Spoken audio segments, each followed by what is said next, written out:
Right రాదిగా న్యూస్లోకి వెళ్దాం. ఈనాడు దినపత్రికలో ఏమేమి ఉన్నాయో ఒకసారి చూద్దాం. నేటి నుంచి 50% సుంకాల భారం, రష్యా నుంచి సమరుకుంటున్న భారత్పై అమెరికా అక్కసు, $48 బిలియన్ వాణిజ్యంపై ప్రభావం చూపించబోతా ఉందట. ఇక ఇయాల్టి నుంచే 50% సుంకాలు వినాయక చవితి ఆఫర్ కింద ఇండియాకి ఇచ్చిండు ట్రంప్. మన దౌత్యము, మనం నరేంద్ర మోడీ గారు పోయి మేరే ట్రంప్ మేరా భాయ్, United States of India my friend అన్నీ ఉత్తాయే.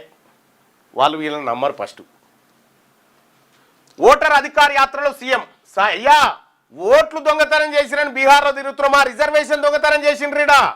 మా రిజర్వేషన్ దొంగతనం చేసి దొంగతనంగా 10% ఈడబ్ల్యూఎస్ అమలు చేసుకుంటా ఉన్నారు. Vote Chor okay, what about this reservation చోరీ, ఆరక్షణ చోరీ ఓగా ఇదర్. ఎవరికెంతో వాట దక్కాలని నిన్న ముఖ్యమంత్రి రేవంత్ రెడ్డి గారు పోయిండు ఆ కార్యక్రమానికి. ముఖ్యమంత్రి వచ్చిండు, జనంలో ఉన్నారు కాబట్టి ఎక్కియాలి కాబట్టి ఎక్కిచ్చారు. వాళ్ళకేం పెద్దగా ఇంట్రెస్ట్ లేదు ఆయన ఎక్కిస్తాను కూడా. తెలుగువారి మనోల్లాస వేదిక ఈటీవీ 30 ఏళ్ల వేడుక. తెలుగు ప్రజల మనసు గెలిచిన ఈటీవీ 30 ఏళ్లు పూర్తి చేసుకుంది. 1995 ఆగస్టు 27న ప్రయాణం ప్రారంభించి ప్రేక్షకులకు నచ్చే మెచ్చే కార్యక్రమాలతో మీరు గుర్తుపెట్టుకోరు. ఈనాడు పేపర్ ఎంత ఎక్కువ సేపు చదివితే రామోజీరావు ఆస్తులు అంత పెరుగుతాయి. ఆంధ్రజ్యోతి పేపర్ ఎంత ఎక్కువ సేపు చదివితే రాధాకృష్ణ గారి ఆస్తులు అంత మనం ఎంత టైం దాని మీద కన్జంప్షన్ చేస్తే, మీరు బీసీ ఉద్యమం మీద కన్జంప్షన్ చేస్తే బీసీ ఉద్యమమే బలపడుతుంది. బీసీ ఉద్యమం మీద కన్జంప్షన్ చేస్తే బీసీ నమస్తే తెలంగాణ ఎక్కువసేపు చదివితే కేసీఆర్ ఆస్తులు పెరుగుతాయి, మనవి కాదు. 30 ఏళ్ళుగా ఈ ఈటీవీ పెట్టి 30 సంవత్సరాలు అయిందట. 30 సంవత్సరాల వేడుకలు నిర్వహించారు. ఇక సాదా బైనామాకు క్రమబద్ధీకరణకు తొలగిన అడ్డంకి, మధ్యంతర ఉత్తర్వులను ఎత్తివేసిన హైకోర్టు. నిన్ననో మొన్ననో ముఖ్యమంత్రి గారు మాట్లాడుకుంటా, ముఖ్యమంత్రి గారు ఉస్మానియా యూనివర్సిటీలో మాట్లాడుకుంటూ పోనీ ల్యాండ్ తీసుకుందామన్నా కూడా ల్యాండ్ లేదు అని చెప్తా ఉన్నాడు. నో, రేపటి బీసీ ప్రభుత్వం ఏర్పడ్డ తర్వాత ల్యాండ్ ఎట్లకేం రాదో చూపిస్తాం మేము. ల్యాండ్ సీలింగ్ యాక్టు బరాబర్ నియంత్రిత స్థాయిలోకి తీసుకొస్తాం. మిగులు భూములు ప్రతి బీసీ కుటుంబానికి మిగులు భూములు 2 ఎకరాల చొప్పున పంచుతాం. 54 ఎకరాలని 10 ఎకరాలు 15 ఎకరాలకు వేస్తే కథం అయిపోయాయి. నీకు ఇక్కడ 4th సిటీ కట్టుకోవడానికి 1000 ఎకరాలు వెళ్తుంది. బీసీ ప్రజలారా, మనకు 2 ఎకరాల భూమి రావాల్సిందే మన వాటాగా. ఖచ్చితంగా వచ్చి తీరాలి, వచ్చి తీరుతుంది కూడా. నాకు ఆడ ల్యాండ్ లేదు, ఖజానా లేదంటుడు. ఏం లేదు కదా, దిగిపో. ఏం లేదుగా, దిగిపో చూద్దాం.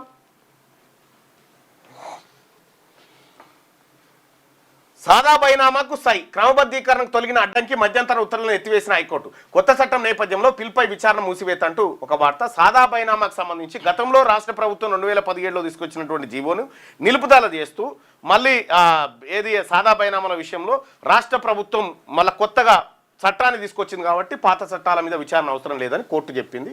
అది అయిపోయిన గతం.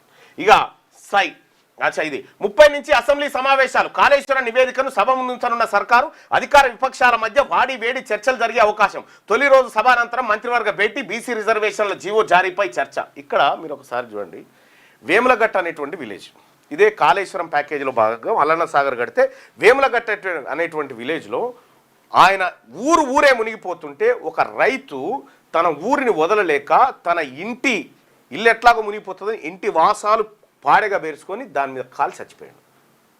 ఇది కేసీఆర్ నిర్వాకం. అంటే ఇక్కడ వీళ్ళని శిక్షించే కాడ విచారణలు, కమిషన్లు, ఎంక్వైరీలు అన్నీ. బీసీలను శిక్షించే కాడ మాత్రం ఇష్టం వచ్చినట్టుగా ఇన్స్టాంట్ జస్టిస్, వాళ్ళకు జస్టిస్ ఇన్స్టాంట్. అందుకే బీసీ ప్రజలారా గుర్తుపెట్టుకోరి, రాజ్యాధికారం ఒకటే, ముఖ్యమంత్రి కుర్చీ ఒకటే బీసీల బతుకులు మారుస్తుంది. ముఖ్యమంత్రిగా బీసీలు రావాలి, శాసనసభ నిండా బీసీలు ఉండాలి. మన ఎస్సీ ఎస్టీ సోదరులు వాళ్ళ వాటా వాళ్ళకుంది. రాజకీయంగా వాళ్ళని కూడా కలుపుకొని వాళ్ళని కూడా మరింత పైకి తీసుకురావాల్సినటువంటి బాధ్యత బీసీల మీద ఉంది. ఇక కాళేశ్వరం నివేదిక సభ ముందుంచనున్న సర్కారు, అధికార విపక్షాల మధ్య వాడి వేడి చర్చలు జరిగే అవకాశం. తొలి రోజు సభానంతరం మంత్రివర్గ భేటీ, బీసీ రిజర్వేషన్లు జీవో జారీపై చర్చ చేస్తారట. ఇదే సభలో బిల్లు పాస్ చేస్తేనే దిక్కు లేదు, జీవో జారీ చేసి ఇంకా ఏమీ లేదు. మొన్న చెప్పినా కదా, డెత్ సర్టిఫికేట్ తయారు చేస్తుర్రు 42% రిజర్వేషన్కు. డెత్ ఏడపురుడు పోసిర్రు అసెంబ్లీలనే కదా, తొట్టెళ్ళేసింది బీసీ బాలుని ఏసీ ఉయ్యాలు ఊపి 42 అని పేరు పెట్టిరుగా దానికి. ఇప్పుడు పొలగాని గొంతుల జానారెడ్డి రేవంత్ రెడ్డిలు అందరు కలిసి వడ్లగింజ చేసిరు. వడ్లగింజ చేసి తీరు వచ్చిపోయింది. పోరగాడు చచ్చిపోయిండు. చచ్చిపోయిన ప్రకటన చేసుడు ఎట్లా మరి ఆడ చేసినాం కాబట్టి ఆడికేలే చేయాలని చెప్పి ఇప్పుడు ఆడ దుకాణం పెట్టిరు అన్నట్టు. డెత్ సర్టిఫికేట్ రాస్తురు గంతే బీసీ రిజర్వేషన్కి. మీరు రాసి పెట్టుకోర్రి. బీసీలకు జరిగిన అన్యాయం కండ్ల ముంగట్టే ఉన్నది. ఈ కండ్ల ముంగట జరిగినటువంటి అన్యాయాన్ని రేపు ఖచ్చితంగా రాజకీయంగా మిమ్మల్ని ఎండగడతాం. ప్రజాక్షేత్రంలో మీ పార్టీలకు పుట్టగతులు లేకుండా చేయడమే బీసీల ముందున్నటువంటి లక్ష్యం. ఇలా ఊర్ల పంట ఎయిరి నామినేషన్లు దమ్ముంటే చూద్దాం. ఎయిరి మీరు నామినేషన్లు వేసి గెలువురు చూద్దాం. లెక్క తేలిపోతుంది. ఇప్పుడు ఎట్లా గెలుస్తారో చూస్తాం. మేము బీసీలం మా సొమ్ము తినుకుంటా, మా రిజర్వేషన్లు దొంగతనం చేసి, మా ఆస్తులు తినుకుంటా, మా సంపద నొక్కుంటా మా మీద పెత్తందారులా మీరు? ఏ నైచెలేగా. తొలి రోజు సభానంతరం మంత్రివర్గ భేటీ బీసీ రిజర్వేషన్ల జీవో జారీపై చర్చ చేయబోతా ఉన్నారట. ఇక 30 తారీఖు నాడు ఉదయం 10:30 ప్రారంభం కానున్నాయి. ఈ మేరకు గవర్నర్ జిష్ణుదేవ్ వర్మ ఆమోదంతో అసెంబ్లీ కార్యదర్శి నరసింహాచార్యులు మంగళవారం ఉత్తర్వులు జారీ చేసినట. 30 తారీఖు నుంచి సభా సమావేశాలు ఉన్నాయి. ఇక ఆ సభల నేను రిక్వెస్ట్ చేస్తా ఉన్నా, బీసీల గొంతు నొక్కడం కానీ, బీసీలు మాట్లాడుతుంటే బీసీలను మాట్లాడనీయకుండా చేయడం కానీ తప్పు.